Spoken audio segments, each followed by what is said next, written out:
the late 1900s, Ratzinger wrote this, quote, "For nearly half a century, the church was split into 2 or 3 obediences that excommunicated one another, so that every Catholic lived under excommunication by one pope or another. And in the last analysis, no one could say with certainty which of the contenders had right on his side. The church no longer offered certainty of salvation. She had become questionable in her whole objective form. The true church, the true pledge of salvation, had to be sought outside the institution. It is against this background of a profoundly shaken ecclesial consciousness that we are to understand that Martin Luther, in the conflict between his search for salvation and the tradition of the church, ultimately came to experience the church not as the guarantor, but as the adversary of salvation." End quote. Isn't that remarkable? That a man who later became the Pope wrote that? Things only got worse from there in church history. Not only was the Roman church the adversary of salvation in Luther's day, it became the adversary of true Christianity and continues to be so today. The Council of Trent, 18 years of meeting in council,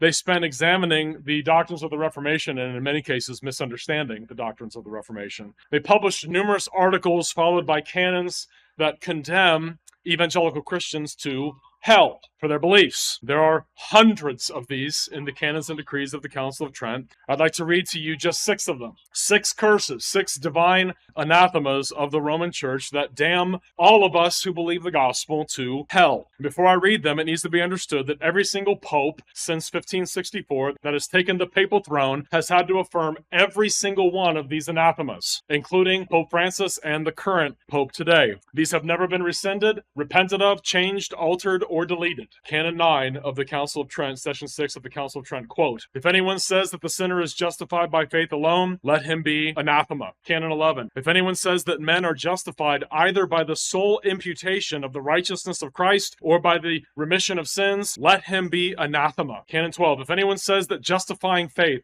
is nothing more than confidence in divine mercy, which remits sins for Christ's sake, or that it is this confidence alone that justifies, let him be anathema." Canon 24, "If anyone says that the justification received is not preserved and also not increased before God through good works, but that those works are only the fruits and signs of justification, but not the cause of justification, let him be anathema." Canon 30, "If anyone says that after the reception of the grace of justification, the guilt is so remitted and the debt of eternal punishment so blotted out to every repentant sinner that no debt of temporal punishment remains to be discharged either in this world or in purgatory before the gates of heaven can be opened, let him be anathema."